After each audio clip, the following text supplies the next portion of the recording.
Welcome to this new chapter where we're going to be exploring the C++ development tools you need to start writing your own C++ applications.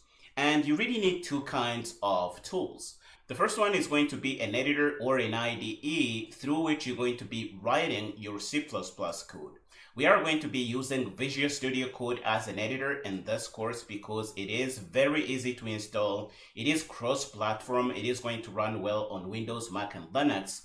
And it supports a host of tools that are going to make your job easier as a C++ developer.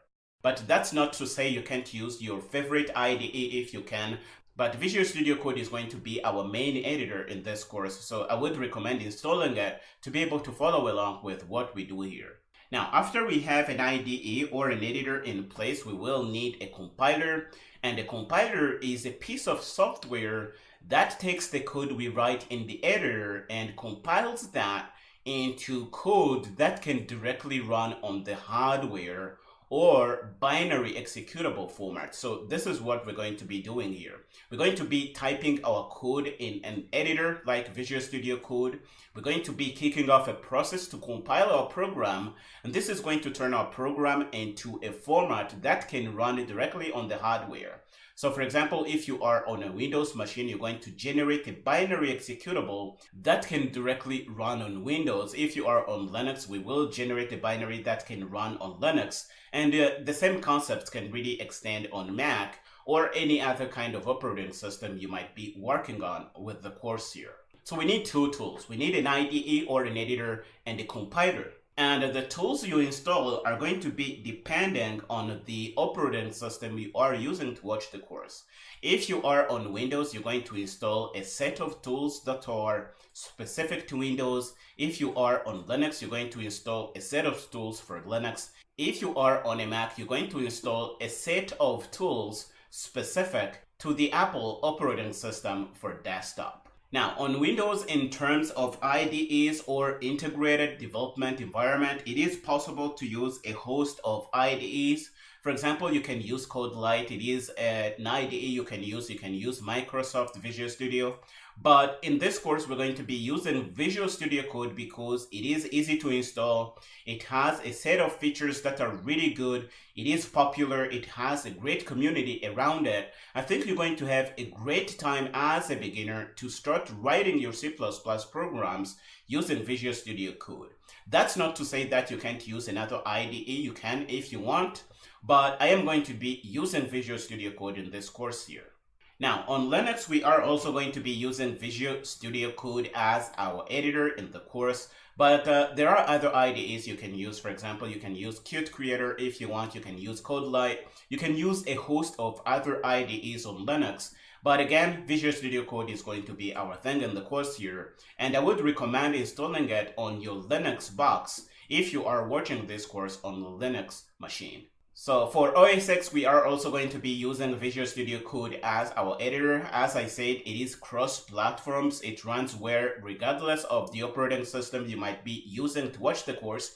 But if you want, you can use the Apple IDE, which is Xcode or even CodeLight. All these are going to work if you want. But again, I would recommend going with Visual Studio Code at least to start out so that we have a common ground and you don't get confused very easily, especially if you are a beginner. Now, after we have an IDE rolling, we will need a compiler. And as we say, the compiler is a tool that is going to transform your C++ code into a format that can run directly on the hardware. So the compiler you use again is going to depend on the operating system where you are watching the course. I am going to show you a bunch of compilers you can use, but GCC is going to be our common base. So on Windows, I will be using what we call MinGW. Don't worry if you don't know what it is. I am going to show you in a minute when we install it. But this is a project that brings the GCC compiler on Windows so that we can use it easily. And I am going to show you how to install it. But I am also going to show you how to install the compiler from Microsoft and the Clang LLVM compiler. These are all available to you on Windows, and it is really easy to install them these days. And I will be using them all. If you are on Windows, I would recommend installing them all so that you really have a chance to try your C++ code on different compilers, and that's a really good thing to do. If you test your C++ code against multiple compilers, you will be increasing your chances for your code to really be portable and work on multiple compilers and operating systems, and that cannot be a bad thing. So I would recommend installing all these compilers if you are on Windows. I am also going to show you how to install two compilers on Linux. I am going to show you GCC. We're going to install the shiny new feature in GCC. We're going to install Clang LLVM on Linux, and we will be able to use all these compilers. Again, if you are on Linux, I would recommend installing all these compilers so that you have a chance to try your code against multiple compilers, and that's going to make your code much portable and easier to use on multiple compilers and platforms. On the Mac, I am going to show you how to install GCC, and I am going to show you how to install Clang LLVM. But if you want, you can also install Xcode and the compiler that comes with it for C++ development. All these are options to you, but again, in this course, we are mostly going to be using the GCC compiler, so I would recommend getting a hold of this if you don't want to install other compilers. If you only have to install one compiler, please install GCC. That's going to be our main compiler in the course here. Okay, so these are the tools we need. We are going to head over in the next lecture and show you how to install the Visual Studio Code Editor on Windows and really get started with that. Go ahead and finish up here and meet me in the next lecture. In this video, I am going to show you how to install a C++ compiler on your Windows operating system. So we're going to be looking at three kinds of compilers. We're going to look at the MinGW compiler, which gives us access to a GCC-like compiler on Windows. We're going to look at Clang LLVM, which is another compiler. We're going to look at the compiler from Microsoft. Now, before we talk about any compiler, I would like you to come to Google or your favorite search engine and say C++ compiler support. Okay, so we're going to choose this little guy here. And this is really going to give us a bird's eye view on which feature is supported by which C++ compiler. For example, if we are interested in C++20, which is the latest standard that we have in C++, at the time of recording this video, I am recording this in August 2021. But if we go here, we're going to see C++20 core features, and we're going to see that we have a list of what each compiler supports. We have GCC, we have Clang, we have MSVC, we have the Clang version from the Apple company. And if we scroll down, we can really see the features that are supported by each compiler. Again, GCC is going to be our choice in this course. This is going to be our main compiler, but nothing really stops you from using the Clang compiler or the MSVC compiler. And if you happen to see that your compiler of choice doesn't support what you need, for example, you can see that at the current time, lambdas in unevaluated context are not supported in Clang. You can see that it is ready here, but this is a feature you can use both in GCC and the MSVC compiler from Microsoft. So keep an eye out on this page here to know which kind of things you can use in your compiler. If you try something out and you see that it doesn't work, this is a good place to come and figure out if your compiler supports the feature that you are using. In this video, I am going to show you how to install the three most common compilers, and those are GCC, Clang, MSVC. If you want, you can come in your search engine and type GCC to see what this is. It is a good thing to do to learn about your tools here. You can see that it is a compiler that is mostly used on the Linux platform, but we can also use it on Windows. The latest release that we're going to be installing is 11.20, I think. It was released 6 days ago, so it is really fresh, and we're going to be taking advantage of this. Another thing I should say here is that you should install the latest tools you can get your hands upon. This is the version we're going to be mostly using in this course, but if you are watching this in the future, you're going to have a newer version. I would recommend installing the latest version or the newest version you can get your hands upon. So the first we're going to do is install a GCC compiler on Windows. I am going to show you a way we can get both GCC and Clang in one go. And to get access to that, please go in your search engine and type WinLabs. And this is going to bring us to this project here. If you want, you can click upon this. And this is a cool project by a guy who is providing builds for these compilers that we can use on Windows. So if you want, you can just go down here and look at the latest releases. Again, I recommend using the latest you can get your hands upon. In this case, the latest happens to be 11.20, but in the future, this is going to change. You're going to find a version for 12 or 13. So please grab the newest version you can get your hands upon. Now, I want you to install the version that says that it has LLVM and Clang. So if you are on a 32-bit version on Windows, I would recommend getting this 7-zip archive or this zip archive here. If you are on 64, I would recommend getting a hold of this or this little thing here. It doesn't really matter. But make sure you get the latest version you can get your hands upon. And you can see that this conveniently says latest here. So I am going to download the 64-bit version on Windows. I am going to grab the zip archive here. And let's click upon this. This should kick off my download. And this is going to download on my system. I can download this if I want. And you're going to see that it is going to start downloading here. And I am going to wait for this to finish. Again, this is going to give us both the GCC compiler and the Clang compiler. And this is really like shooting two birds with one stone. So this is going to be really good. I already have this downloaded. So I am just going to head over to the location where I have this downloaded. I think I can just go in my drive here. So let's crack this open and go in my downloads folder. And if I go in my compressed folder, I am going to find WinLabs LLVM and MinGW. This is what you really want. But if you don't want the Clang compiler, you can grab the one that doesn't say LLVM here.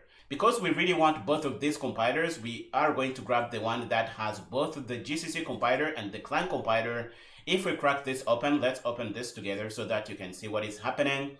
We are going to have this little folder here. If we go in, we're going to find a bin folder. If we go in and crack that open, we're going to have a folder that says Clang. You see, we have our Clang compiler, we have our Clang++ compiler for C++, and if we go down, we're going to find our G++ compiler and the GCC compiler. This is what we want. So what we are going to do is extract this somewhere on our system. I put this on my C drive, so if you go here, you're going to find MinGW64. So all you really have to do is go where you downloaded your compiler and say extract. We're going to right click on this and say extract to a location, and you're going to specify where you want this to go, and this is going to be extracted. Or even if you want, you can extract here. This is something I like to do. This is going to show up in the current folder, and you can grab this and paste that in a location where you want this. In my case, I put this in my C drive, as I said here. So this is going to be my compiler. Now, once you have these compilers installed, again, we have the Clang compiler, we have the GCC compiler. If we go down, we're going to find G++. We even have GDB, which is a debugger we can use to debug C++ applications. But we will talk about this later. Once you have this, I would recommend putting this in your environment variables on Windows. The way you do this, you grab this path. Well, we have our compilers here, and we're going to copy this. This is something I recommend. And on Windows 10, you can go on the Start menu and type env. And this is going to give us a window in which we can edit our environment variables. We're going to click on this little thing. This is going to open up on our system. We're going to wait for this to open up. And we're going to have a window that says System Properties. We're going to click on Environment Variables here. And we can put this in our user environment variables or on our system environment variables. Since I am the only one using this system, I like to put this in my path for my system variables. So I am going to click on path and click edit here.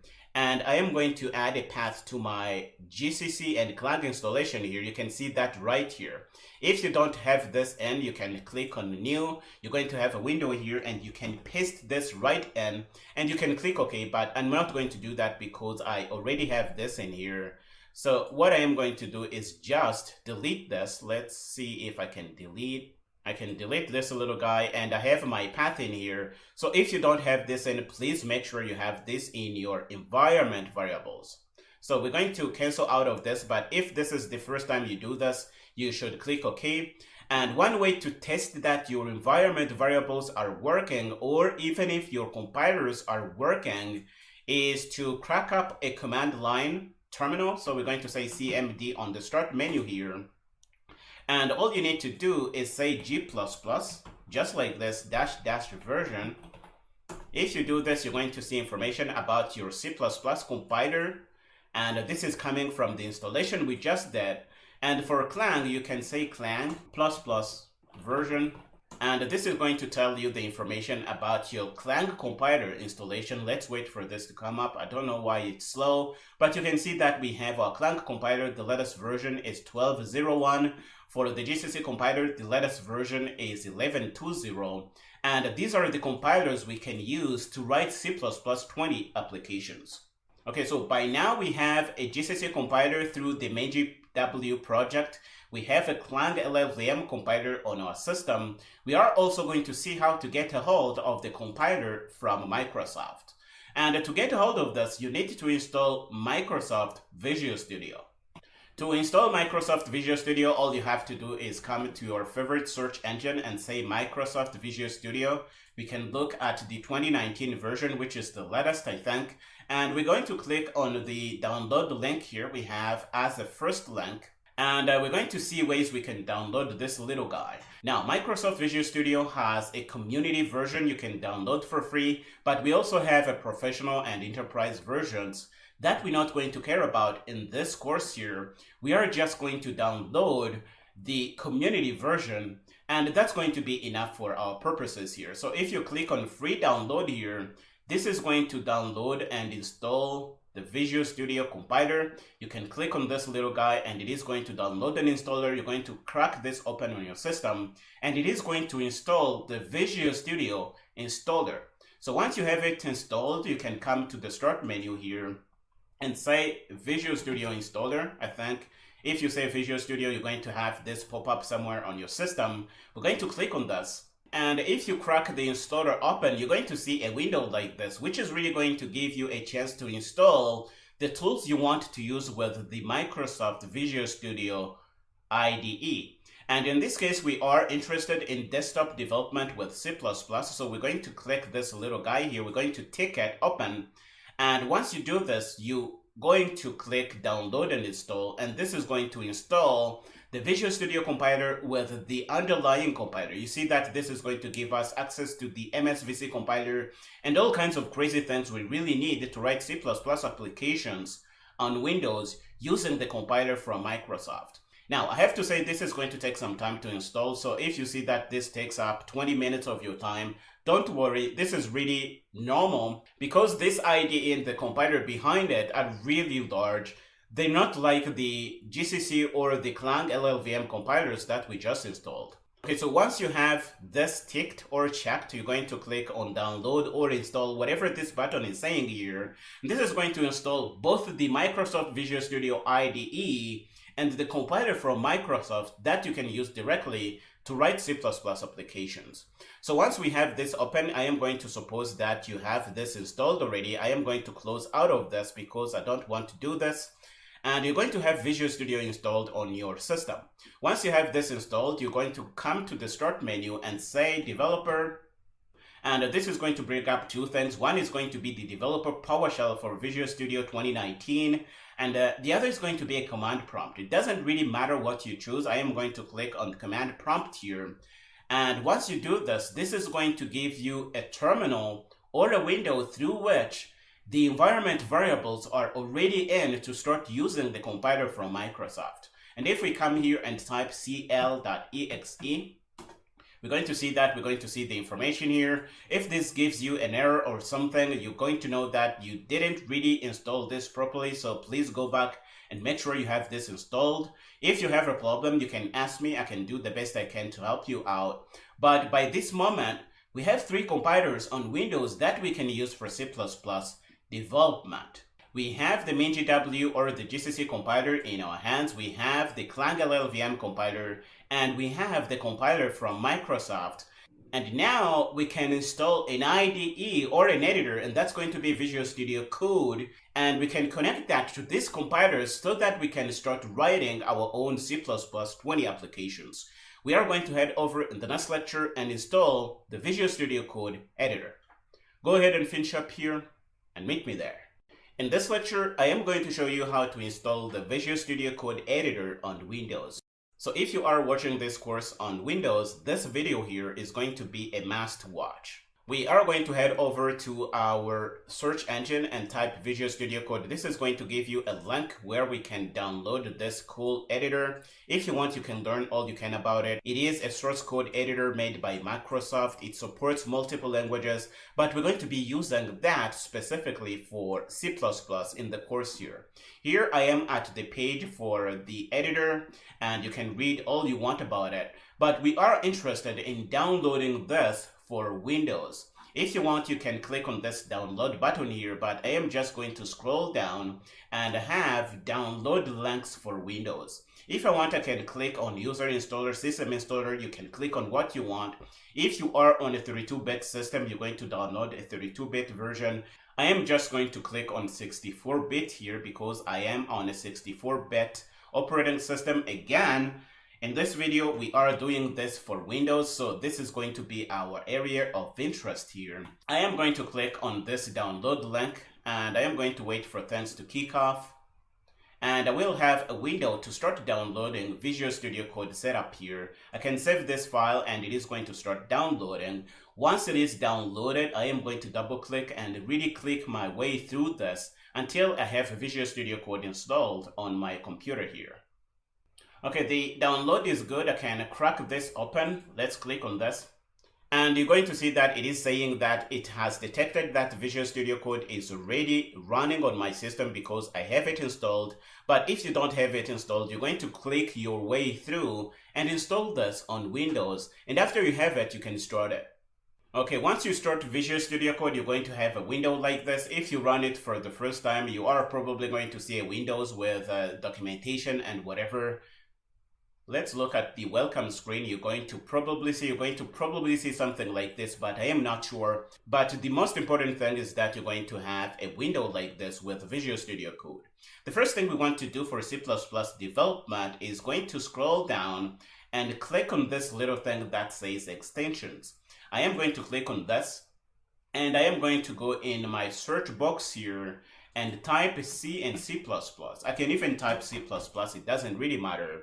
And this is an area where we can install extensions to make Visual Studio Code do all kinds of crazy things. In this case, we are interested in making it support C and C++. So we are going to click on this extension that says Microsoft here, C and C++.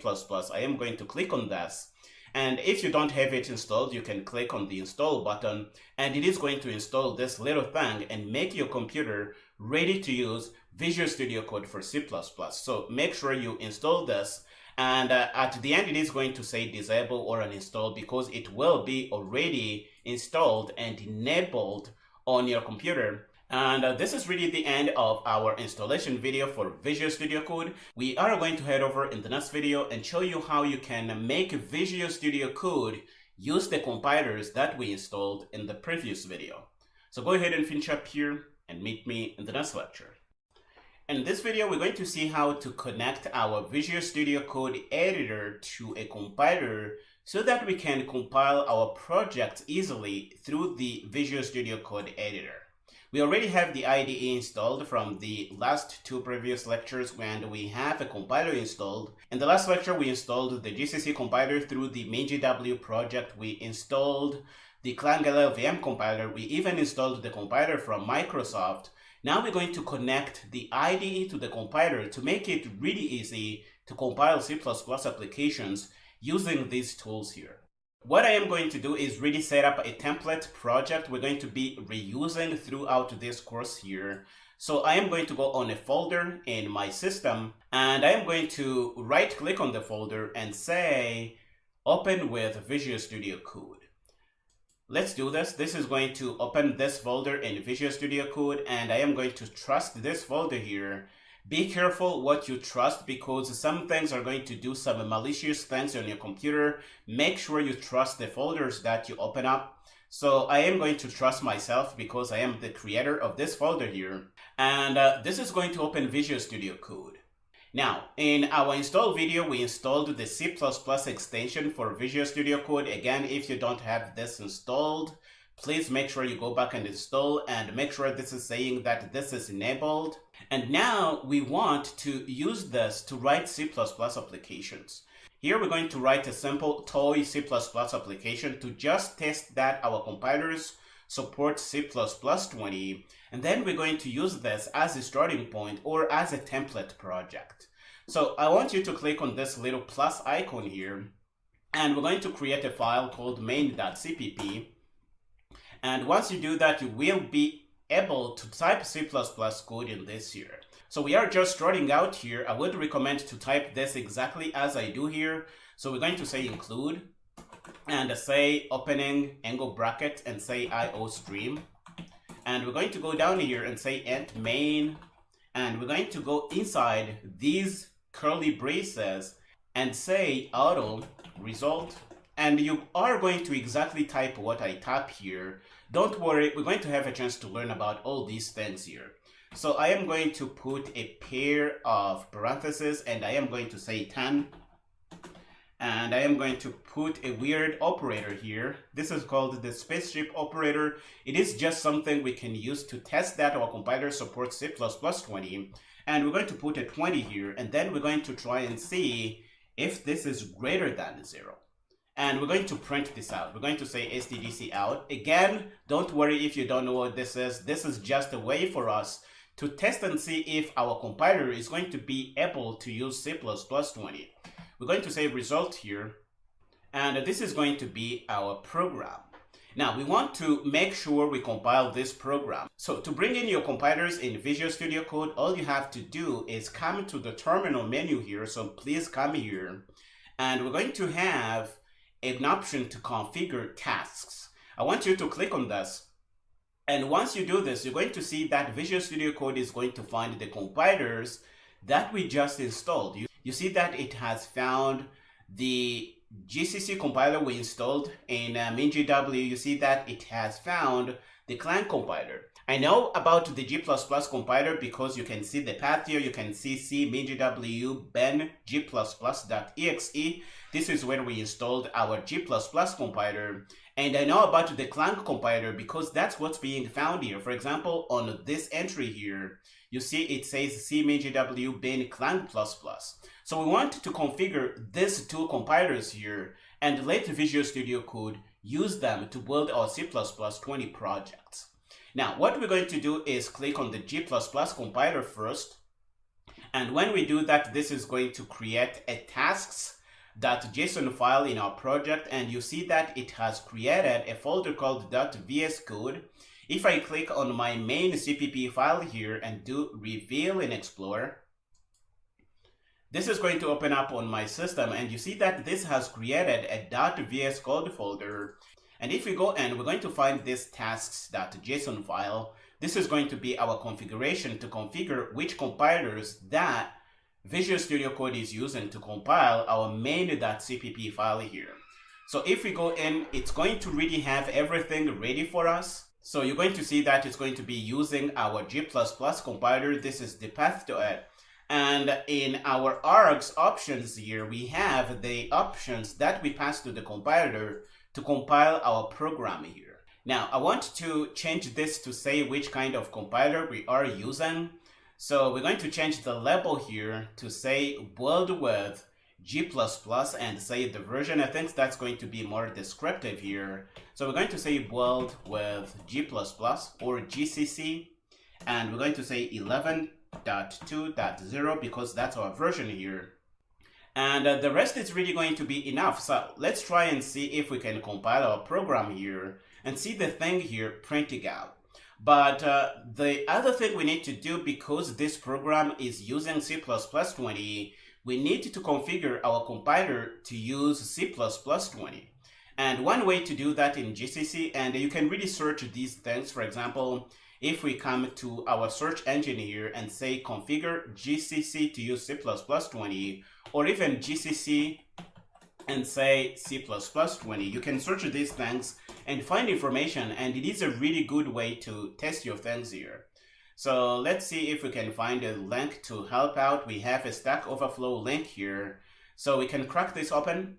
And if we go and we're going to find a bunch of things, for example, we can say std C++20 here as an option to our compiler. And this is going to bring C++20 support in our GCC compiler. So I am going to copy this and I am going to come back in my Visual Studio Code editor. And I am going to pass a flag to build in C++20 mode. And it is something I just got from Stack Overflow here. And we are going to pass this to our compiler and put a comma to make this a valid configuration file. And I am going to close this.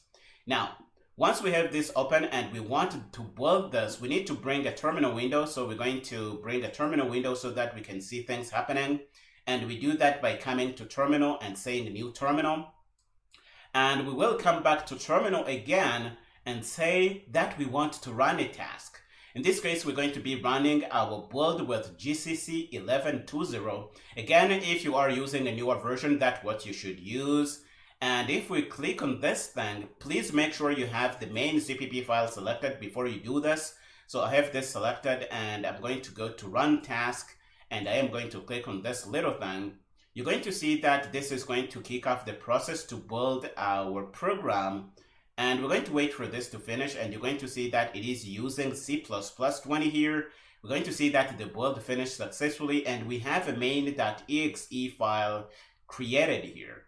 So if we go in our terminal in Visual Studio Code and click enter and type clear and hit enter, this is going to clear the screen. This is something you can do to clear things out. We can run this main.exe binary directly here. So we're going to run exe here, and if you run it, it's going to say 0, and this is an indication that we have our Visual Studio Code editor connected up to our GCC compiler, and we can use that to compile C++ applications. And this is really the configuration we need. Now, you may ask, how do I know this? Did I know the steps to follow to get this to work? Well, if you come to extension tab here, and before we even do that, I want to bring to your attention that we have a bunch of tabs here in Visual Studio Code. We have a tab that says file, I think. The one here saying Explorer. We have a one we can use for version control. If you use something like Git or whatever, you can use this. But in this course, we're mostly going to be using the Explorer tab here and the extensions tab to install things. And at a later time, I will show you how to use the debug tab here or run and debug tab.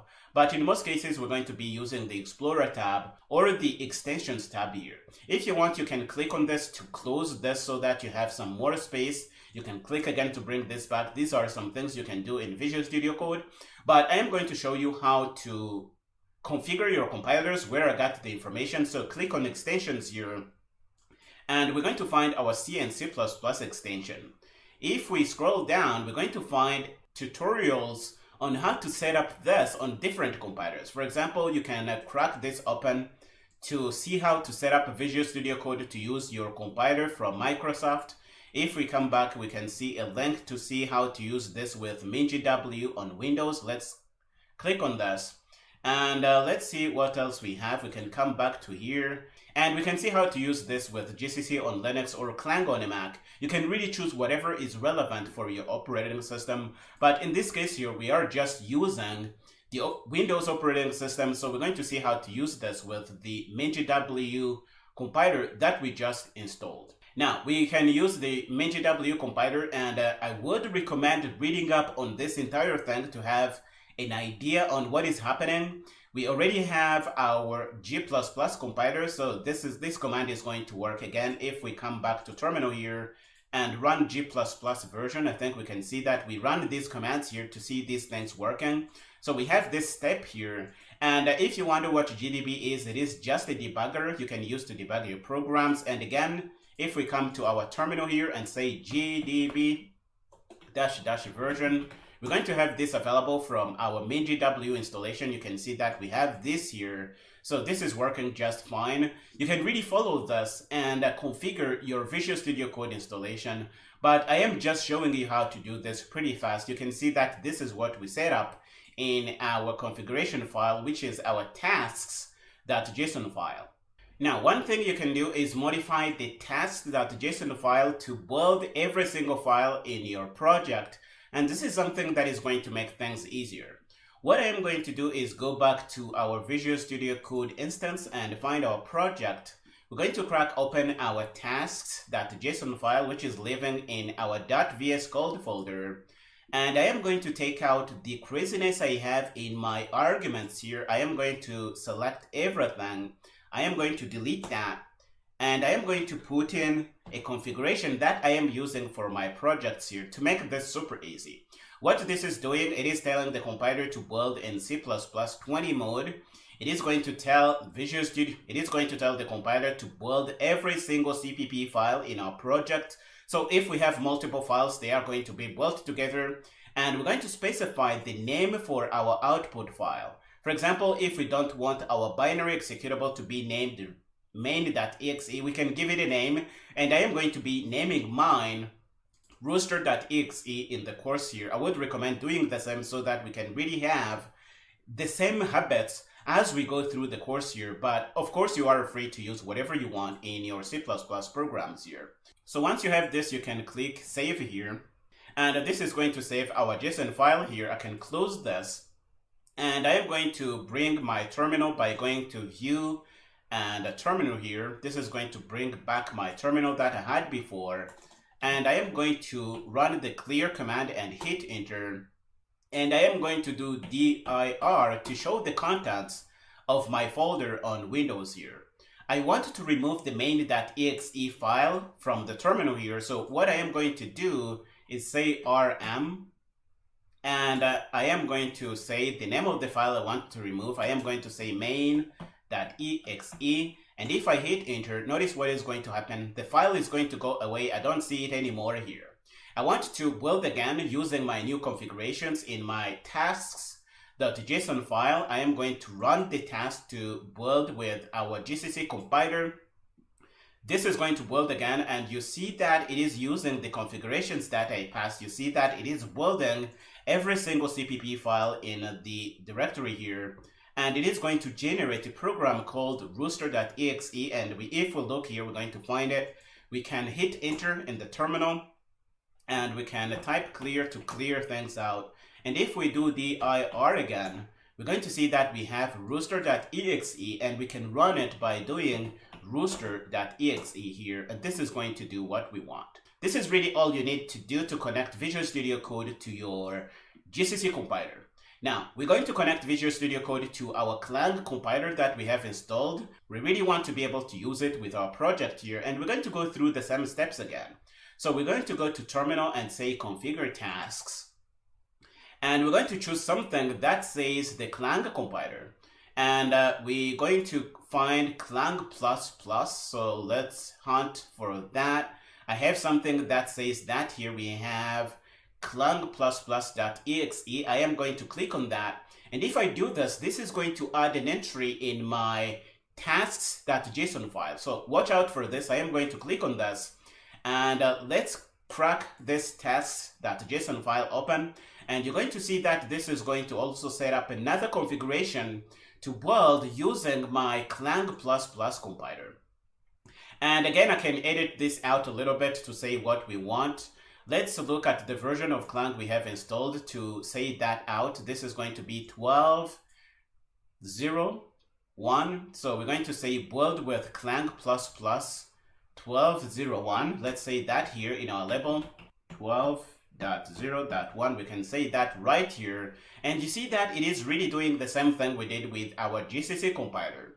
So what I can really do is steal everything I did in my GCC compiler. I can copy this, and I am going to take out the arguments I have in my args here and use what I have in my GCC compiler. You can see that you can use the Clang compiler and the GCC compiler in the same way, and this is something really cool.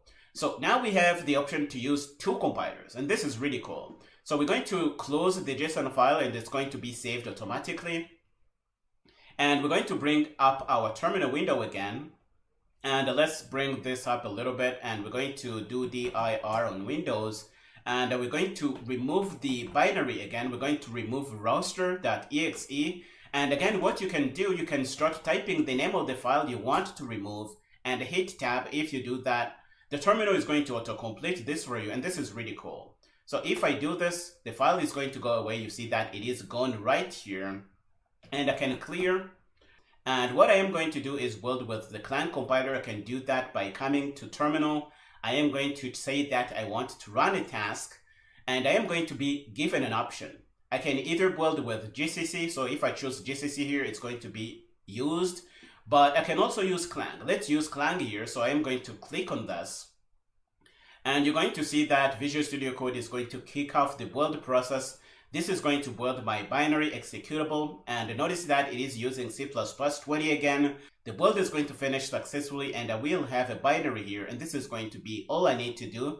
So if I hit enter and run my binary by tapping the name and hitting tab, this is going to autocomplete.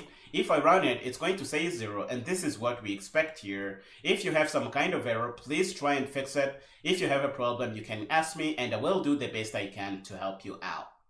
Okay, now we have our two compilers working. We need to configure the compiler from Microsoft.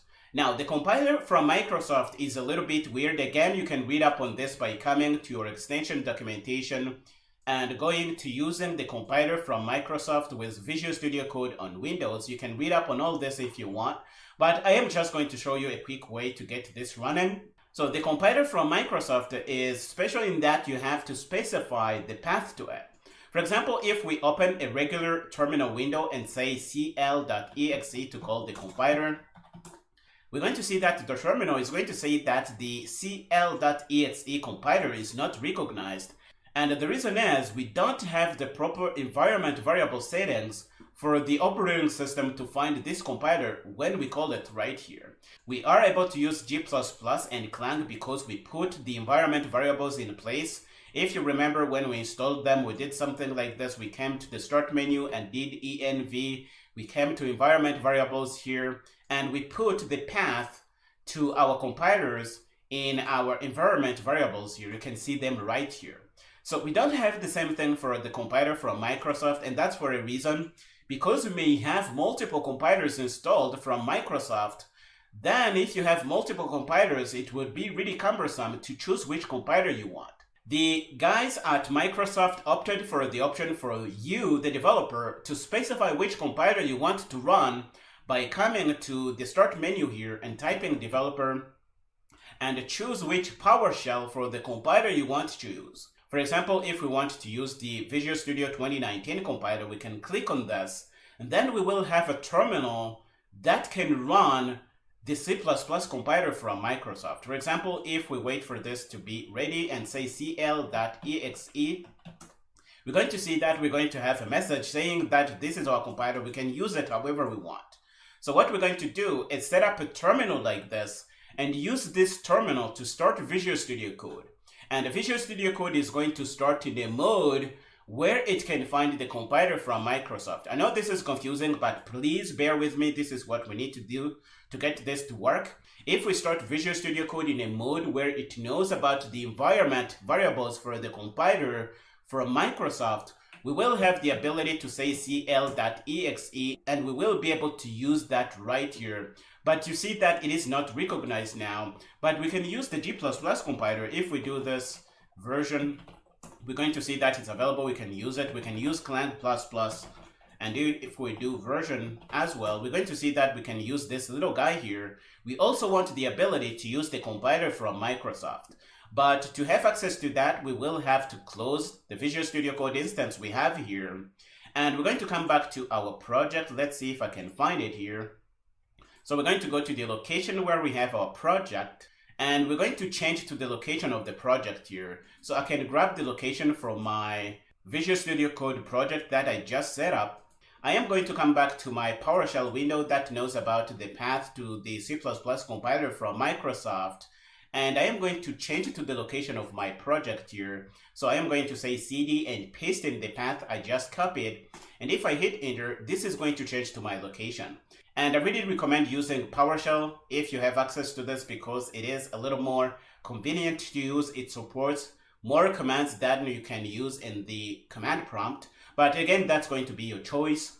Now I am in the location for my project. If I do ls or dir, you can see that I can see my main CPP file. I can see the binary we generated earlier, but this is not a problem. So what I can do here is say code and say a dot. And this is going to start Visual Studio Code in the current folder of our project here. So if you hit enter, we're going to wait for Visual Studio Code to come up. It is going to come up with the project we had in that folder.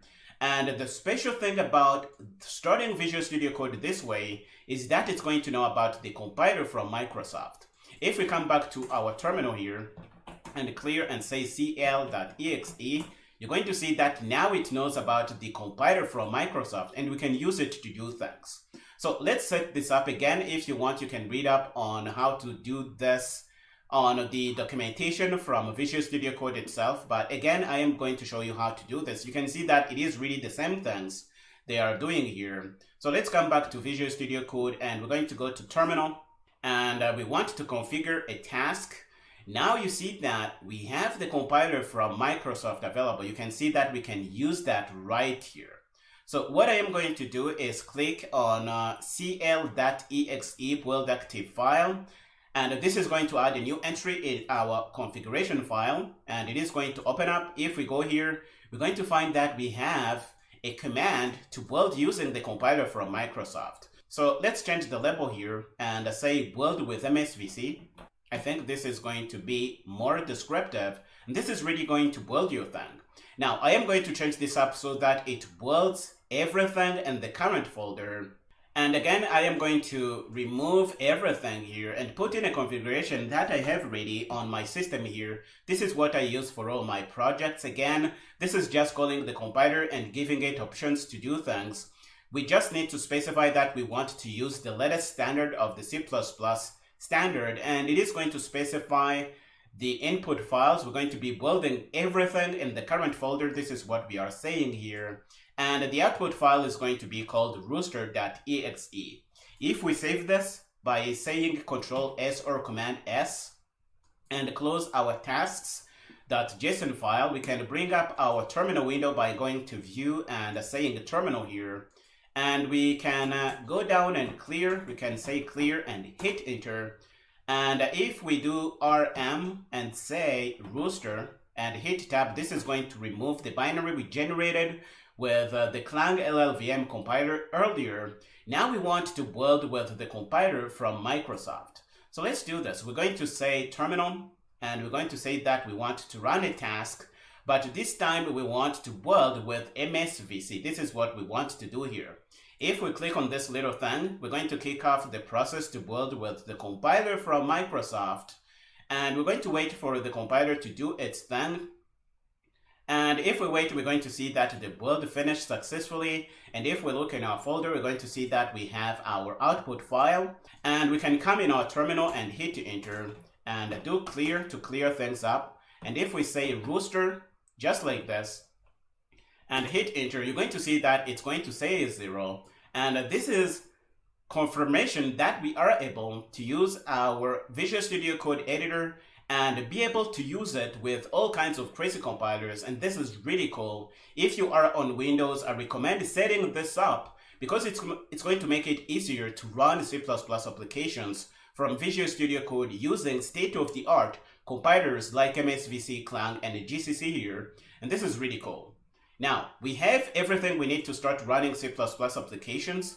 But before I let you go, let's show you how you can set this up so that you have an easier time with regards to IntelliSense and whatever. So what we're going to do, we're going to go to our View menu, and we're going to choose Command Palette. And in this, we're going to say C or C++. We can say something like this. And we're going to choose Edit Configuration UI. This is going to give us an option to configure things. And I want you to configure things on your system. So I am on a Windows system. let's see the options we have here. I am only going to have the option for Win32, but if we go down, we can specify the things we need Visual Studio Code configured for. For example, it's going to give us IntelliSense or autocomplete and all kinds of crazy things. Using the setting we choose here, if we want, we can choose the GCC compiler or whatever. I am just going to leave in the Windows MSVC compiler because I am on Windows here. But note that you can configure these things. Now, if we go down, we're going to see that we have the option to configure the C++ standard. And the compiler path that is going to be used to figure things out, we're going to be using the compiler from Microsoft here. But note that you have the option to choose any other compiler. For example, we can choose the G++ compiler, we can choose the Clang++ compiler. You can configure these things. And if you need to change this, please come back here and do these configurations here. We're going to leave in this for IntelliSense, and what we will do is configure Visual Studio Code to use the C++ 20 standard. So we're going to do that right here. And if you set this up, you're going to see that Visual Studio Code is going to generate a CPP properties file, which is going to store all these configurations here. So it is really going to be a configuration for what we choose in our configuration here. So make sure you choose what makes sense. Again, I would recommend using C++ 20, but if you go on top, you can really use any compiler you want. I am going to use the compiler from Microsoft. This is okay. I am going to use Windows MSVC configuration for IntelliSense here. And I am going to close this. And we are really ready to start using Visual Studio Code to write C++ application.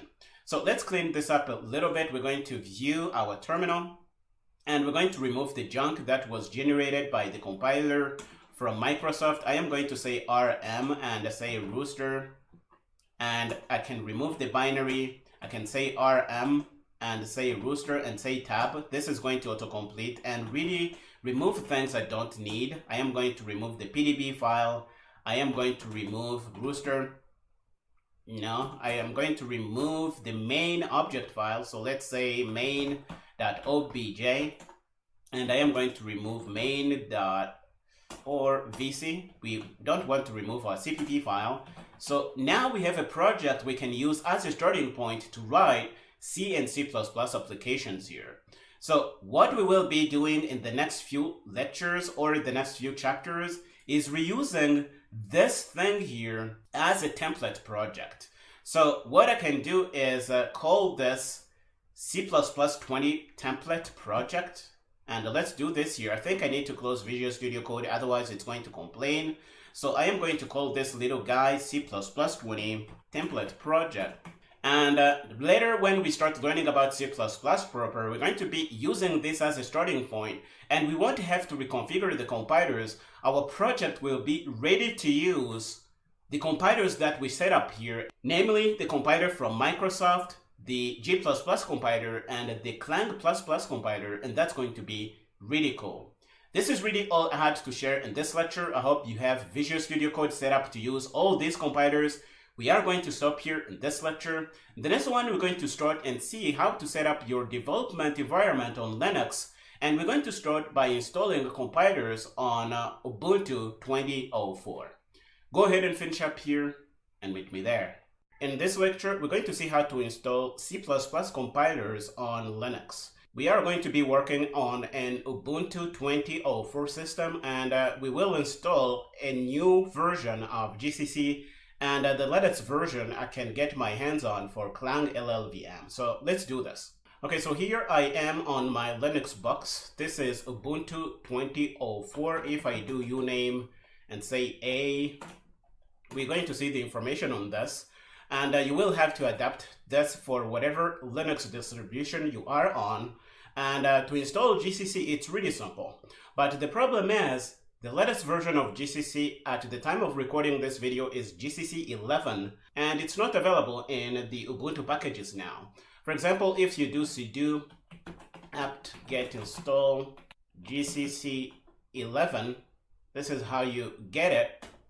If you do this, you're going to put in your password. You're going to see that this is really not available yet, right? We cannot find this. So the best version we can install is GCC 10, which I happen to have installed already on this system. So we're going to do GCC 10. That's what we're going to install here. And if we do this, we're going to see that this is already available. You can also install G++10. I think you can do that. Okay, so we're going to run the command here. And we're also going to see that it's already available here. But if you don't have these, they are going to be installed and you can use them on your Linux system. Another tool that is necessary on Linux is the GDB debugger. So we're going to do sudo apt get install GDB, right? If you install it, it's going to be installed, but I already have it installed already. So now if I do GCC 10 on my system here and say version, we're going to see the version printed out. We can do G++10. We can see the version here. Let's do that for C++. So we're going to see the version here. We can even do GDB version. And it is going to show up. Let's wait for this. We're going to see my GDB version here. And now I can use these compilers to compile C++ code on my Linux box here. So this completes our steps to install a GCC compiler on Linux. We're going to look at how we can get a hold of the Clang compiler on our Linux box here. And it is really simple. All you have to do is to do apt get install. And we're going to install Clang 12 because that's the latest version at the time of recording this video. If we do this, we're going to see that it's going to install. I already have it installed here, but if you don't have it installed, it's going to install on your system. And this is going to give you all the tools you need to compile with the Clang compiler. On this particular Ubuntu system, these installs are going to be installed in my user bin directory. So if I cd there and do an ls to show everything in here, and scroll up, we're going to find all the versions for Clang. You see I have multiple versions, Clang 10, 11, 12. And we have Clang++, variant of this, I think we do. Okay, we have Clang++ and Clang here. And this is going to do what we want. We have the Clang compiler and the GCC compiler installed on our system here. Now, if you want to get the latest version of GCC installed on your system, one easy way I found is to go through a package manager called Homebrew. Let's search for this, right? If you search for this, you're going to find it. And if you want, you can install it on your Linux system. And when you install it, it's going to be basically there, ready to use. And to install it, I think there's a command there, install Homebrew. Let's do this install here. And if we do install, we should find a link to install this. Let's find a link. I think they have a link you can copy. It is this little thing here. You can copy it, paste it in your terminal, and it is going to install Homebrew on your system. And when you have Homebrew installed, you can go through it to install the latest version of GCC. For example, if we search for Homebrew GCC in our search engine here, we're going to find all the information to install this through Homebrew. And you just have to do brew install GCC, and this is going to install this on your system. And you're going to see that it is going to install the latest version at the time of recording this video. So this is what you should do.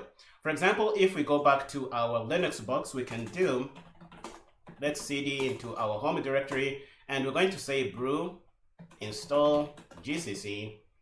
And it's going to tell me that it is already installed because I installed this. But if you don't have it installed, it's going to install it. And you do this after you have gone through the steps to install the Homebrew package manager on your system. And you do that by just copying this link and pasting that in your terminal and hitting enter. And it's going to give you directions on what you can do to get this properly installed on your system here. So this is really cool. So if you want the absolute latest version in GCC, this is one way you have to get a hold of it without really going through the complex steps to build the compiler yourself on Linux. Okay, it is taking some more time here. I am just going to kill this because I already have the latest version of GCC here. If I do GCC 11 on Linux and do version, I am going to see that I have 11.2 and it was installed through Homebrew. And if you let this run to completion, it's going to install this on your computer. We don't have to wait for this. So now we have the latest version of GCC on an Ubuntu system. We also have the latest version of Clang. This completes our tutorial on how to set up compilers on Linux. We are going to stop here in this lecture. In this one, we're going to install Visual Studio Code on the Linux system. And then in the next one, we're going to link Visual Studio Code to these compilers and be able to use Visual Studio Code, type code, and compile our programs using these two compilers here. So go ahead and finish up here and meet me in the next lecture. In this lecture, we're going to see how to install the Visual Studio Code editor on a Linux system. And again, we will be working on our Ubuntu 2004 system here. So let's head over to the website for Visual Studio Code and download our binary and install it on our Linux system here. Okay, so here we are at the website for Visual Studio Code. You can get there by searching for Visual Studio Code in your search engine, and you're going to land here. And all we really have to do is go down to find our download links. We're going to see that for Debian and Ubuntu, we can download here, but you can also find something specific to other distribution. Okay, so we are going to grab the 64-bit version of Debian Ubuntu here because that's my system. And you're going to find whatever makes sense for your distribution. So let's grab this here. We're going to grab the link. So if you click on this, this is going to kick off the download process. And you will see this downloaded on your system. And once you have this downloaded, you're going to install it. And in Ubuntu, you can just double click on this to install it. Or you can install it like you install any Debian package on a Linux system. For example, if you are unsure on how to install Debian packages, all you have to do is do a simple search. So let's do google.com and go there. And we're going to see how to install Debian packages on Ubuntu 2004. So this is our version here. And you're going to find a lot of instructions on how to do this. It's going to be really simple. So we can go down and find a way to install. So all you have to do is say sudo dpkg, say I, and pass the name of the package, and this is going to install Visual Studio Code on your system. Once you do this, you will have Visual Studio Code installed, and you will be ready to start it and use it on your system here. Once it is installed, you will have the ability to come in your system here, for example, and say code dot, and this is going to open a Visual Studio Code instance on your system. Let's wait for this to come up so that you really see this. Okay, so this is going to open Visual Studio Code on your system, and you can start using it like we will do in the next lecture. Okay, once you have Visual Studio Code installed and started up on your Linux system, the very first thing you need to do is to install the extension that is going to allow you to do some C and C++. And to do that, you will come to this tab here that says extension. And in our search box, you can start typing C and C++. And you are going to have an entry that says Microsoft here. So please select this. And this is going to be the extension you need to install. You're going to click on install, and it is going to install. And this is what enables Visual Studio Code to do some C++ programming. And this is really cool.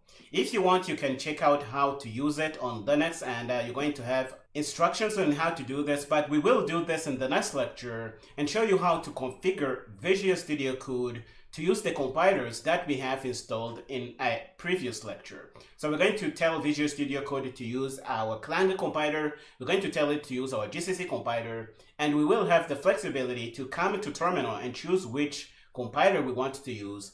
And we're going to do all this in the next lecture. So go ahead and finish up here and meet me there.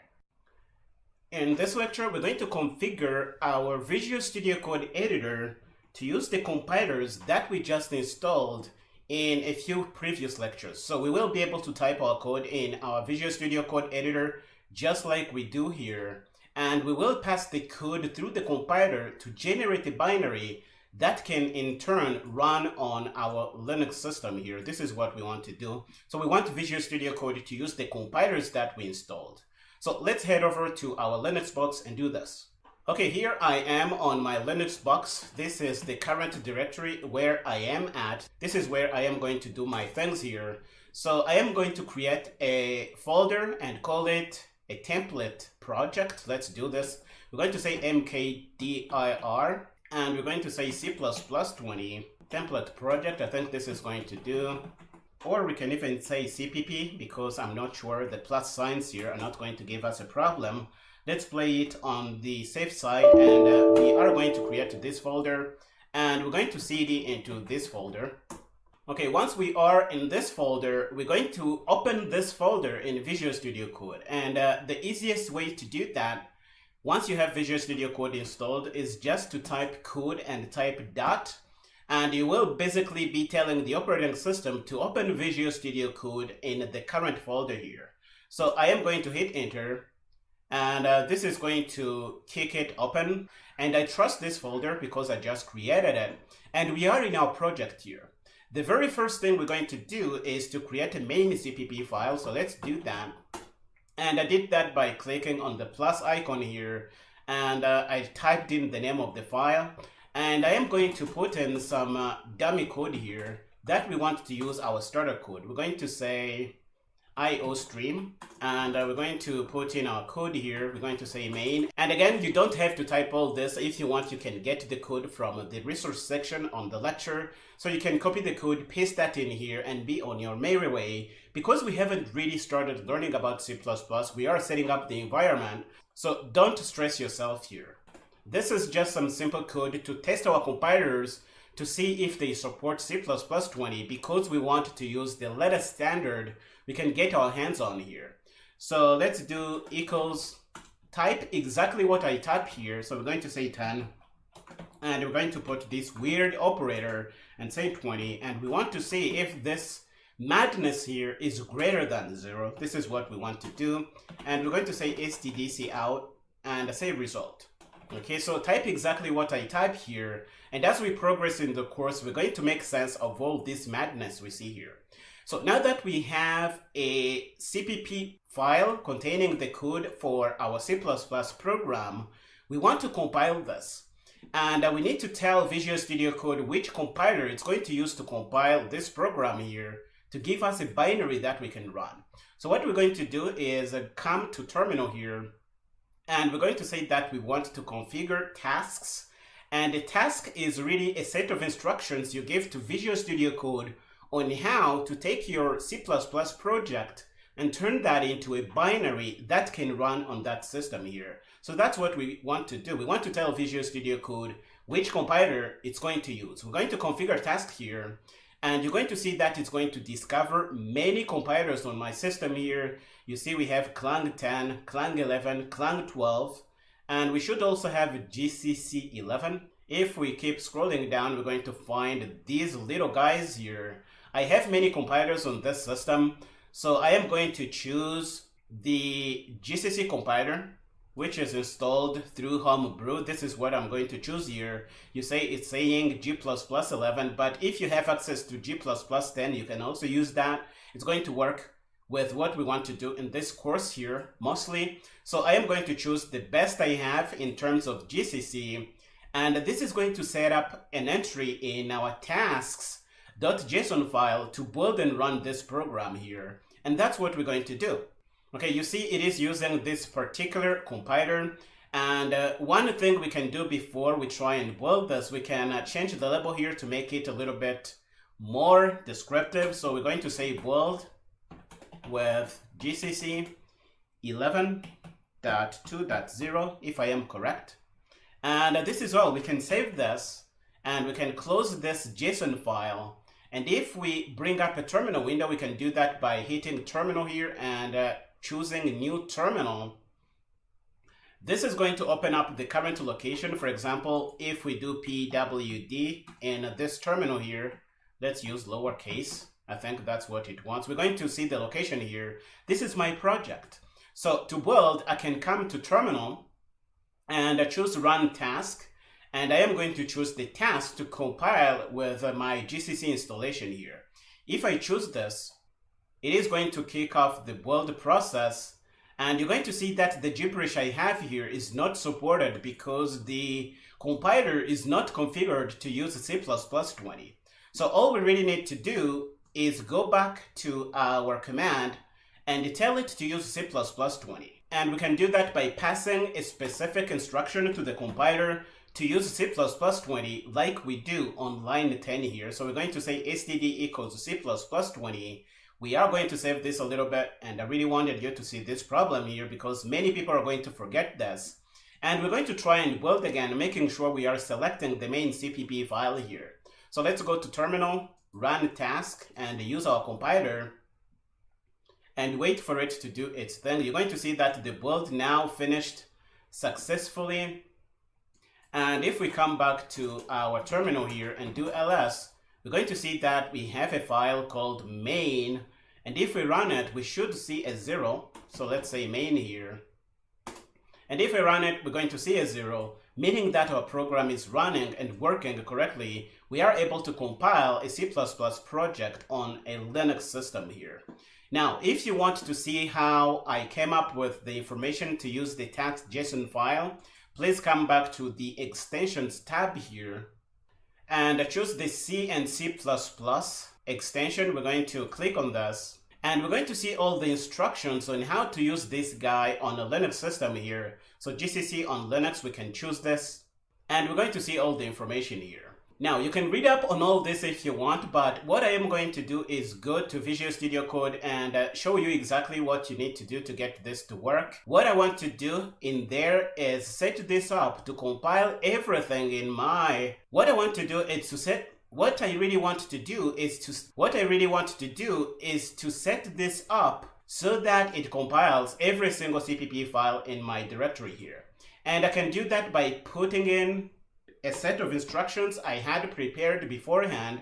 So we're going to tell it to compile in C++20 mode. We're going to tell it to compile every single CPP file in this directory. And then we're going to specify the output file name for our binary. Now, this is code I used on Windows. I need to adapt it to be specific to Linux. So let's see what they say in the documentation there. And we can scroll down a little bit, and we're going to see that they use backslashes here. So that's what we're going to use in Visual Studio Code to play it safe. So we can say this, a backslash, and this is a backslash. And we will try and build this, and we're going to see what happens here. This is going to build our project. In C++20 mode, we're going to be building every single CPP file in the project, and the output will be called rooster. This is what we want to do here. Let's save this up, and I am going to close this JSON file, and I will bring up my terminal by coming to view and saying a terminal here. And I can remove the main.exe file, or the main executable I had in there. If I do ls, you see it's gone. But now if we try and compile with the GCC compiler, we're going to see what happens. You see the build is good, and we have a binary called rooster, and we can run it here. If we do rooster, we're going to see it run and give us a 0, and this is really all we need to do. Now, we have this working for our GCC compiler, but we want the same for our Clang compiler, and we want the flexibility to be able to switch compilers by coming here and just selecting the right task. So let's do this. We're going to configure Clang. We're going to come to terminal. We want to configure a task, and we're going to choose the best we have in terms of Clang. That happens to be Clang ++12 here. So we're going to choose this. And this is going to add an entry in our tasks.json file. We're going to change this to say that we want to build with Clang. Let's do that. We're going to say build with Clang. I think we have 12.0.1 if I remember correctly, but we can ask our terminal here. Let's go to terminal, and we're going to say Clang and 12, that's the version, and we're going to ask it what's your version. It's going to tell us in detail, and if we wait, we're going to see this spit out on the terminal here, and this happens to be Clang version 12.0.0. So that's what we're going to say in our file here. Build with Clang 12.0.0 to be super clear on this. And this is really all. All we need to do is put in the instructions to build in C++20 mode, exactly what we did for GCC here. So I am going to copy this and put that in my arguments here. I am going to take out whatever I had in there. I am going to put in my new things. And let's see if this compiler works now. We're going to save our tasks.json file and come back to the CPP file. we're going to bring up our terminal window, and we're going to clear and remove Rooster because we want to build a new one with our Clang compiler. And we will come to terminal, run task. Now we're going to choose to build with Clang 12.0. We're going to fix this in a minute. But if we do this, we're going to see that our build process is going to start. It's going to be building with our Clang compiler. It's going to be using C++20. It's going to be building every single CPP file in this location here. And the output of the build will be a binary called Rooster that we have right here. So the build is good. If we do ls, we're going to find Rooster. And if we run it, it's going to say 0, exactly as we expect here. And we have Visual Studio Code properly configured to use our two compilers, the Clang compiler and the GCC compiler. Let's come back to our configuration and change this to say 12.0.0 to be super clear on the version we have. We can close our JSON file here and come and try to build again. If we do terminal and run task, we will have our compiler here. Ignore all these things. I think Visual Studio Code is going to give you duplicates, but you can choose the version that says what you want, and it is going to work. So we're going to choose GCC. Oh, we are saying GCC, but we want Clang here. So let's say that we want to build with Clang. We're going to go to terminal and run task, and we want Clang 12.0.0. This is right here. So we're going to select it, and it's going to build successfully, and we will have our binary here. If we run it, it is going to say a 0, and this is really what we need to do here. So this is really all I had to share in this lecture, showing you how you can configure Visual Studio Code to compile using the compilers that we have installed. Another thing you can do to make your experience better is come back to View and select Command Palette here, and you can do C and C++ and edit the configurations through a user interface. And if we do this, you're going to see that this is going to create a CPP properties JSON file. So this is where we can configure what kind of IntelliSense, what kind of compiler is going to be used. We can do all these things here. So we're going to leave it to the default. It's on our Linux system. It's going to be using GCC 11, which is the best we have in terms of GCC. But one thing you should note in this course here is the C++ standard we want to use. So we want to use C++20, and we want Visual Studio Code to give us IntelliSense or format our main CPP file based on the C++20 standard here. That's what we can achieve with this. So once you have this in, you can come and close this. And if we go back to the main CPP file, you see now that this is no longer flagged as a problem with squiggly lines. Visual Studio Code is properly understanding what is happening here. And this is something you can do to make your experience a little bit better. Okay, now that we have this project set up and ready on Linux, we're going to be reusing this as a template project every time we start something new on Linux. So every time we want to create a new project, we will grab this entire folder. So for example, we will come to our terminal here and go up a little bit. So CD and go up one level. And if we do ls, we're going to have our C++20 template project. We will copy it and rename it to start a new project. And that's going to give us all the configuration that we did. We don't need to reconfigure the compilers or whatever. It is going to work right out of the box. And that's really what we did here. We set up a template project that we will be reusing all over again in the course as we progress learning about C++20. I am going to stop here in this lecture. In the next one, I am going to show you how you can set up a development environment on the macOS system. Go ahead and finish up here and meet me there. In this video, I am going to show you how to install C++ compiler on your Mac OS system. And we have a bunch of options on the Mac. We can install the GCC compiler, we can install the Clang version of the Apple company, or we can install the Clang LLVM version. All these are options, and I will show you how to install these. I don't have access to a Mac device, so I won't really be able to install Xcode and show you, but I think you can manage if you are using a Mac system. It is nothing complicated. You just have to go to the Apple Store and click on Xcode, and it is going to install. For GCC and Clang LLVM, I will show you how to do this using the Homebrew Package Manager, which is also going to make this super easy. Okay, so let's head over to our browser, and we have a good link here from DigitalOcean on how to install and use Homebrew on a macOS system. This is a really validated link. You can see that right here. And you can read up on this if you are using a Mac system. I am going to share the link here in the resources section of the course. And to use this, we will go through the Mac OS terminal, and it is nothing complicated. You can search for it and open it up.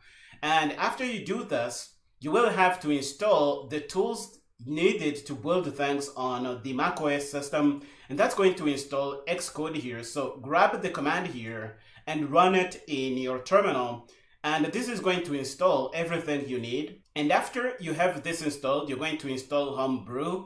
I do recommend coming up to the website here for Homebrew and clicking on this copy icon here.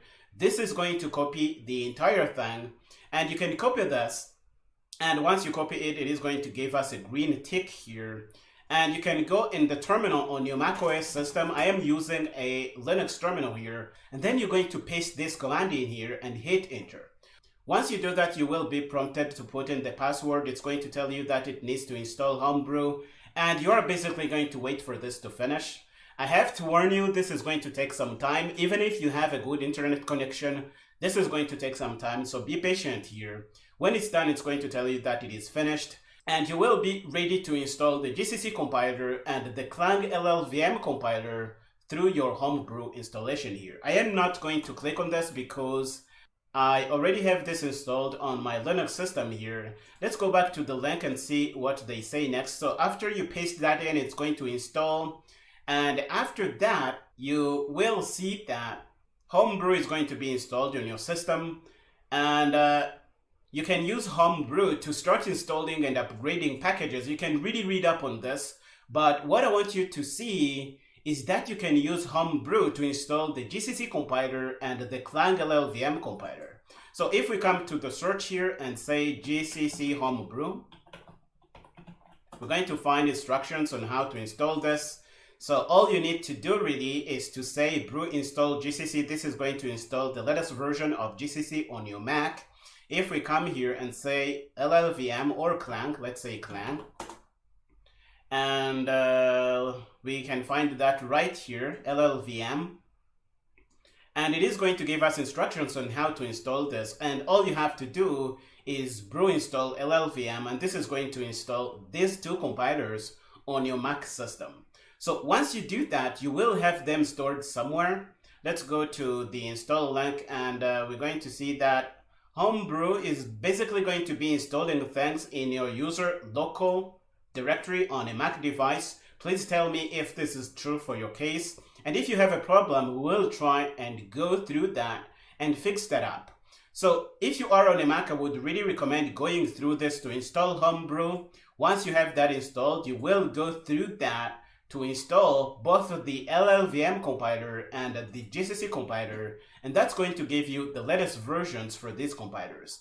To find out if they will install, you can go in your user local directory and you can hunt for these compilers, and you're going to find binaries for them and start using them to build your C++ applications here. Okay, so by now I am going to consider that you have both GCC and Clang installed on your Mac system.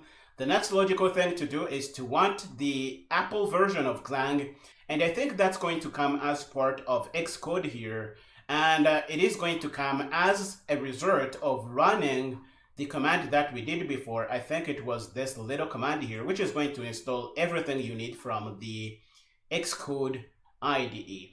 So this is all I had to share in this lecture. Again, I apologize. I don't have access to a Mac device. But if you have a problem, you can tell me and I will try to help you out and get this sorted out. We are going to stop here in this lecture. In the next one, we're going to see how we can install Xcode on your Mac device. Go ahead and finish up here and meet me there. In this video, I am going to show you how to install the Visual Studio Code Editor on your macOS system. Please know that you can also use other IDEs like Xcode or CodeLight to do C++ development.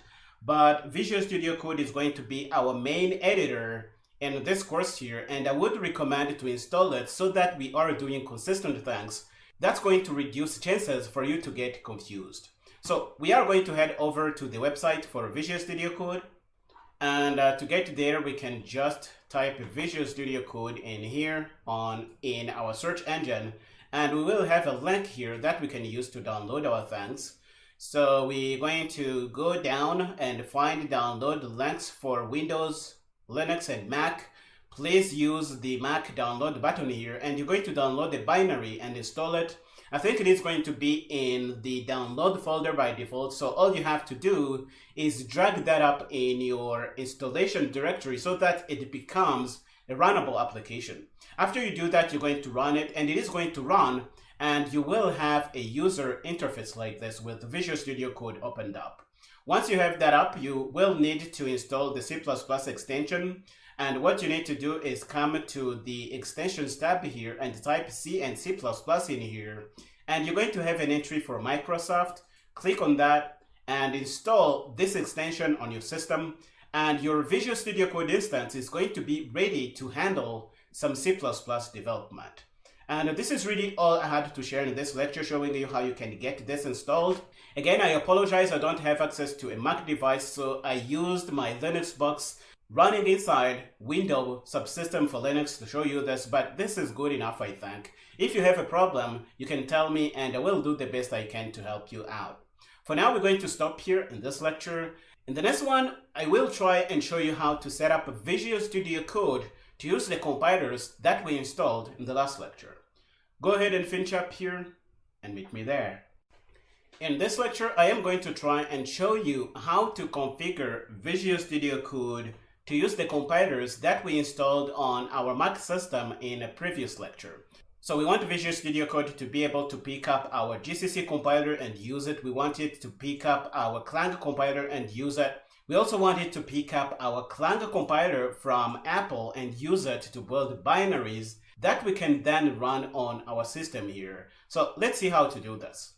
I have to say I don't own a Mac device, so the best I can do here is describe the process to you. And if you have a problem, you can tell me. I will do the best I can to help you out. Okay, so once you have Visual Studio Code installed, you're going to create a folder somewhere and open Visual Studio Code from that folder. And what you will basically do is use the terminal to navigate to a location. You're going to create a folder. You can even call it CPP template project. You're going to hop over into that folder and then open Visual Studio Code from that folder here. So for example, we can hop over into CPP and run code and say dot. That's going to open Visual Studio Code in that folder. And from that folder, you will create a main CPP file by clicking on the plus button here. And you will create a CPP file, call it main CPP, and you can put in the content here. And once you have this, the next task is going to be to set up a compiler to build this little thing. So once you have this project, you will come to terminal. I think there's going to be a terminal menu somewhere, and you will choose configure tasks. Once you do that, Visual Studio Code is smart enough to scan your system and find any compiler you have installed. The first thing that is likely to be found is the Apple Clang compiler. So you're going to find a Clang ++ compiler. So you can choose that and you can use that. For the Apple Clang compiler, we are lucky. We even have a tutorial on how to do that. So if we click on our extensions tab here and choose our C and C++ extension, if we scroll down, we're going to see a link on using Clang on macOS here. This is going to give us all the instructions we need to use Visual Studio Code with the Clang compiler from the Apple company. So if you scroll down, you're going to be able to read up on all this. But what I really want you to see is the configuration file. You're going to see that it's going to be using the Clang compiler from the user bin directory. And this is mostly going to be the Clang version from the Apple company. And sometimes you don't want this. So if you want to use the Clang version that we installed through Homebrew, I think you will need to go through the user local directory because that's where Homebrew is going to put it. You're going to see that that's going to be the location here from our tutorial. And you're going to hunt down for the Clang compiler and find your binary And that's what we're going to be using next. But for the first time, if you want to use the Clang compiler from Apple, this is the configuration you need. And all you need to do in this case is change this to C++20. Now, once you have this configured, you will have the ability to come to terminal. Let's show our files here. You will have the ability to come to terminal and run tasks and choose the compiler. That's going to be the Clang compiler from Apple. But you can also configure other compilers, and all you really have to do is choose them in the list here.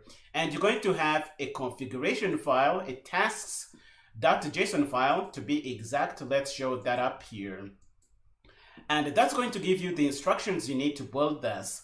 And in most cases, you will just need to be careful about the path to the compiler. So for example, if you are using the GCC version you installed through Homebrew, you're going to find that in your location. You're going to make sure that's the correct one, and you will put in these instructions here to tell your compiler to build every single CPP file in the directory here. This is what we do. If you use Clang, you're going to have something like this. And again, I am describing this to you because I don't have a Mac available to me right now. And if you have a problem, you can tell me. We can try and sort this out. Okay, and by this time, you will have the ability to use your Visual Studio Code instance and compile C++ programs using either the Apple Clang compiler, the LLVM Clang compiler, or the GCC compiler. And all these are going to be compiling in C++20 mode. Again, to build, you need to make sure you have the file selected and choose whatever compiler you want to use. For example, if you want to use Clang 12 from Homebrew, you're going to select that, and it is going to be used to build your project. And you will have the ability to run your project just like we do here, and it is going to work. Let's make sure we are running Rooster here, our binary, and it is going to run and print a 0, and this is going to work. Again, I am really sorry I don't have a Mac device available to me, but this is what I have to work with now. If you have a problem on a Mac device, please tell me. I will do the best I can to help you out. In this lecture, we're going to explore the option to use online compilers if for whatever reason we can't install a radio compiler on our system. And again, the goal is to be able to turn the code we type into what looks like an IDE into a compiler and get a binary that we can run and see the output of. There are a few online compilers that are very popular within the C++ community. OneBox is one of them. There is also Compiler Explorer and Codiru, but there may be other ones out there if you do research on your own. We're going to go to the browser and actually check each of these out. Okay, here we are in our browser. Here I am on onebox.org. And you see that it really looks like an IDE. Inside we have the code we've been running all along to make sure that it compiles with C++20. On the left here we have a few options. We can select which compiler we want to use. You see that there is a couple of GCC versions. You can see that this is a really nice way to test things across GCC versions. You see we have Clang 12. So if you want to test Clang out, you can select it. Let's actually try this. So we're going to use Clang head and try to compile this. So let's hit enter and see if Clang 12 supports C++20. And you see that it really works. Clang version 12 should support C++20 like this. Let's go back to GCC because that's what I like. And you can try putting different things in your C++ code to see if the compiler actually responds. For example, we can say stdcl, hello there, stdendl. And if we run, we're going to see the message output here. Another good thing with these online compilers is that you can share this code and anybody will be able to look at the code here and run it. So this is a really good way to get help from your instructor. So I do encourage you, if you run into a problem, come and use one of these compilers and send me the link. The way you can send the link, you can hit on share here, this button here. You're going to get a URL that you can copy and send to anybody, and they will be able to see your code just like we're going to see here in a minute. Okay, you see that it is the exact same thing, and anybody on the internet will be able to see your code and try to find whatever the problem is and help you out very fast. One box is one compiler. You can play with the options that we have here. You can load different libraries. You see they have a lot of Boost libraries, but this is of no interest to us right now. You can play with it and see what you like about it. Another one is Coliru, which is another online compiler. You see, it doesn't have a lot of options like we had in OneBox. For example, you cannot change the compiler. It's going to be using G++. But if we hit compile, link, and run, it's going to run our code, and we're going to get the output here. Again, we can try and change this so that you know I'm not lying to you. So we can say std_cout and say the sky is blue. std_endl. If you want, you can hit Ctrl+ on your browser, and it's going to make this a little bigger. And if we compile, link, and run, we should see the sky is blue in the output window here. This is really all you can do with Coliru. And if you like it, you can donate to the developers. I think we have the same thing on OneBox, but it is in Japanese, so I can't really read this. Okay, another one is Compiler Explorer, which is a really good one. The main purpose of this is really not giving you the output. It is actually seeing assembly code that is generated for your C++ code. This is something a little bit advanced for our purposes here, so we're going to ignore this. We're just going to be using it to test our code with some of the popular compilers. If you look here on this Dropbox, you see that they also have a lot of compilers. You can use different GCC compilers. I think they have Clang. They even have MSVC. How cool is this? So you can use a lot of compilers, GCC, Clang. You see we have a lot of Clang compilers. We have Clang 11 here. So this is a really good way to try things out. We're going to come back to GCC 10.2. And notice that I passed the flag of C++20 to be able to support C++20. Again, if I come here in my code and say std_cout, the sky is white, don't worry about these errors. They're going to go away in a minute. Let's wait for the program to compile. You see that it is compiling. Let's wait a minute. The sky is white and everything is fine. If you don't see this output here, it is possible that you didn't check this checkbox, run the compiled output. So come to this Dropbox and make sure this is checked, and you should have a window like I have here. Compiler Explorer also allows you to share your code with people on the internet. Let me see if I can find the option to share. You come to this Dropbox and you get a link here that you can copy. I'm going to copy this and open a private window in my browser here so that we know that it is some other browser that is going to be opening this link and getting access to the same code we have in Compiler Explorer. And this is going to be pretty cool. And you see that we get Compiler Explorer privacy. We're going to close this. And you see that we have the same code. We can try modifying this code. For example, we can take out this third line here. It's going to start compiling. You see that it is compiling, and it is going to give us the output that we expect from this. So this is a really good tool to try out. If you want to share your code with some people that are not close to you, this is a really good way to do this. It is also good to try out different compilers. For example, if you don't have a GCC compiler, you can try it out here and see if it does things. For example, we didn't install Clang on our system, but we can try it out and see if it runs our code. But make sure you pass the correct flags here because you are responsible for this. If you pass the flags that don't work, you're going to get errors. For example, if we say hello here, we're going to get weird errors and unrecognized command line option std hello. But if we say C++20, it is going to work. So make sure you pass the correct options.